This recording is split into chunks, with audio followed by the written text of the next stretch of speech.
بسم الله الرحمن الرحيم. أهلا وسهلا بكم جماهير نادي الزمالك. فيديو النهاردة فيديو عن مجموعة من أخبار نادي الزمالك. معكم سامي حسن، ونبدأ على طول بأول أخبار نادي الزمالك. تدريبات الزمالك اليوم استعدادا لمودرن سبورت. استأنف الفريق الأول لكرة القدم تدريباته اليوم استعدادا للمباراة القادمة في بطولة الدوري المصري الممتاز. الفريق كان راحة سلبية بعد الفوز على أنيمبا النيجيري وتأكيد الصدارة في المجموعة بدور المجموعات للكونفدرالية الإفريقية.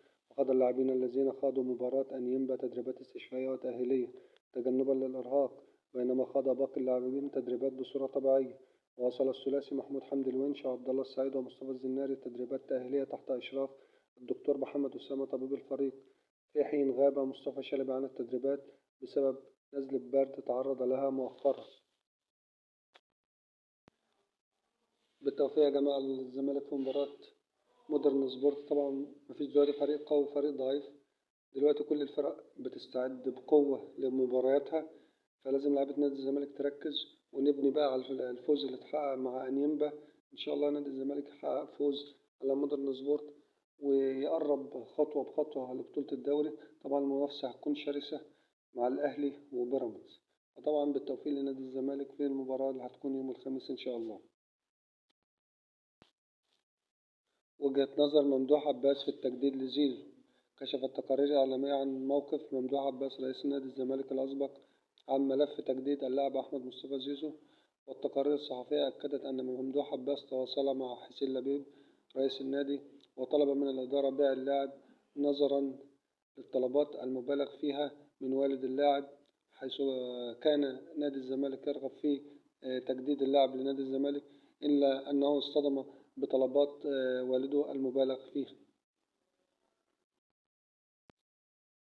بصوا بقى يا جماعة، بالنسبة للملف بتاع تجديد أحمد مصطفى زيزو، طبعا اللي هيقوم بالدور الأكبر في الملف دوت، اللي هيدفع أغلبية الفلوس هو المهندس ممدوح عباس.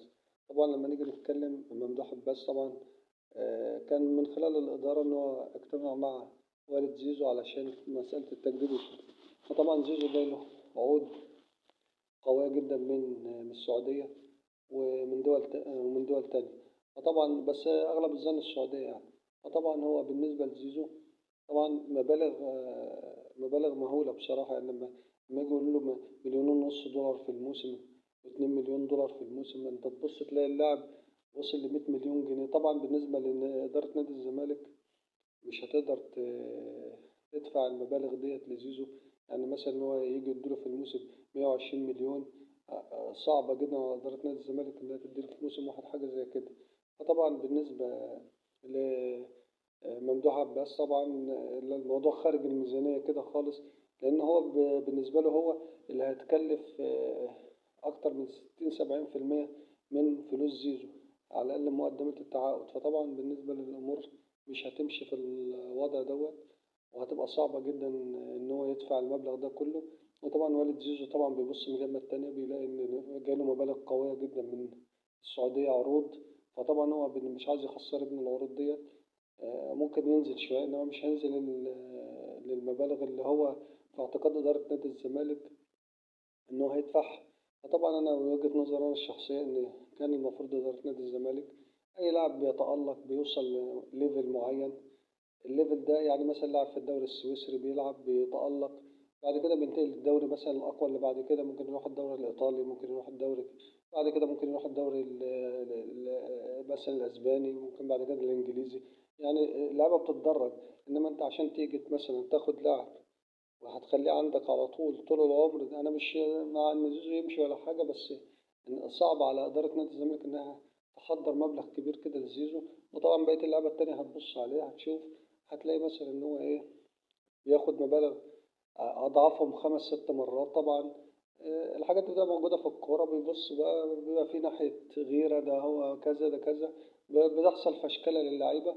فطبعا أنا بقول إن كان إدارة نادي الزمالك الأولى إنها تعير زيزو أو تبيعه وتجيب مبلغ كبير وتظبط بيه الفريق وتظبط فيه المستحقات المتأخرة للاعيبة الفاضلين، وتظبط برضك الإيه بالنسبة للعيبة اللي هي عايزة الصفقات الجديدة. ممكن الزمالك تجيب صفقات 3-4 صفقات تظبط برضك بقى حال الفريق ده، وجهة نظري.